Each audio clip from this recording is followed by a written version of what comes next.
Hello, Guru Scott. On this video, we're going to be changing out the coil springs on the struts on a 2006 to 2010 Volkswagen Passat, and also including the bearings. So we're going to show you how to do that here in a few minutes. In order to get started, you're going to need a few tools. You're going to need some jack stands, a little small jack like this, of course the jack that comes with the vehicle, safety glasses, gloves, and we'll talk to all the various tools and accoutrements you need as we go along.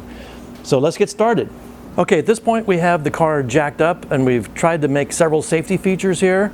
So we have a regular floor jack, and I put a piece of wood under it so that it won't damage the underneath of the car, because it has like a pinch point type weldment where the normal jack goes. We found out the normal Volkswagen jack is, well, let's say not very good. That's the nicest way to say it. Also, I have one of these floor jacks underneath. There's a point directly behind where I'm pointing where there's a piece that comes down, and it exactly fits inside of here on the floor jack. So we have lowered this jack so that the weight is distributed between the jack stand and this jack.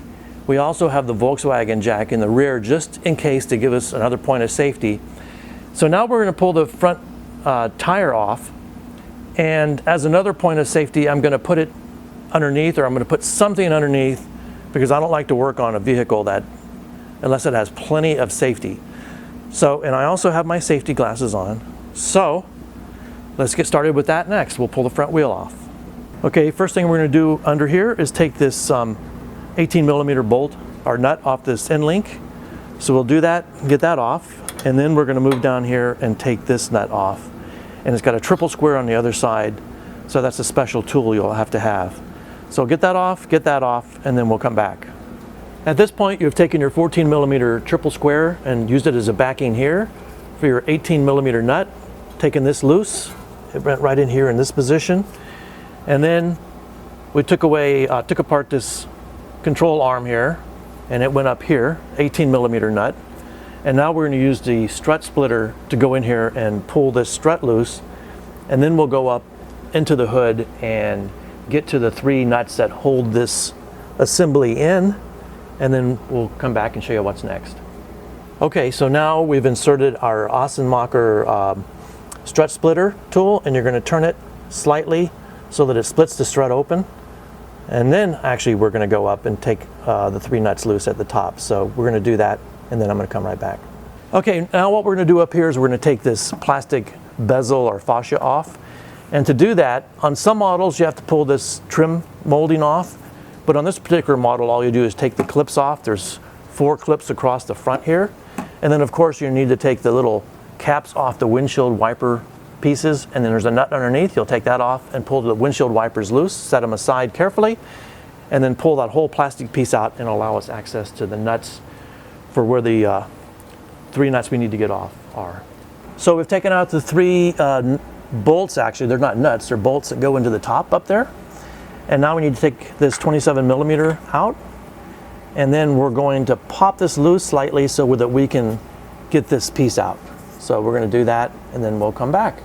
All right, so we have completed getting the strut out, but let me review what we had to do to get it out, because we watched some videos, we read some articles, and there's a lot of things that were left out.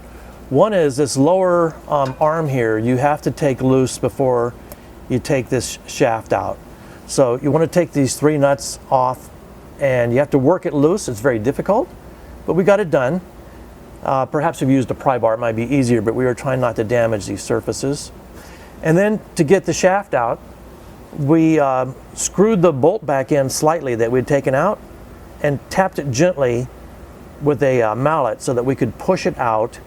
And then when we reached the end of the travel for the bolt, we unscrewed it, and I used a brass rod so I wouldn't damage anything. And I ended up using it to push the shaft out the rest of the way using a hammer. Brass won't damage hardened steel like this. It's very soft metal. So did that, and then we were able to wiggle the unit out, and we had to do it by actually moving the strut splitter because it caught the thing from coming out. So this is what it looks like now. And then now we're going to move into replacing the spring. So we'll show you that step here in a few seconds. So here's the old assembly. We put 3 coil spring compressors on it, and we also put a safety loop of some very strong tow type rope.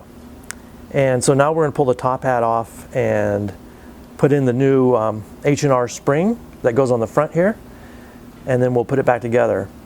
So always be very careful, because these springs have a lot of potential energy in them, and if that energy is released accidentally and becomes kinetic energy, it could go kinetically right through your head. So it's very dangerous working with these springs. That's why you want to use proper equipment, safety glasses, and be very, very careful. Again, tying things off to make sure nothing's going to go flying off. So we're going to take this apart, put the new spring in, and then we'll come back and talk about it. All right, here's the new assembly is with the new spring, and we also put a new bearing up here inside here. So now this is ready to reinstall. Installation is just reverse of taking it apart. You can look up on the internet and find all the proper torque settings. So we are going to show you what the car looks like when we're finished, but that's pretty much everything related to the assembly or disassembly of this unit. So that's all. Thanks for watching. Tschüss.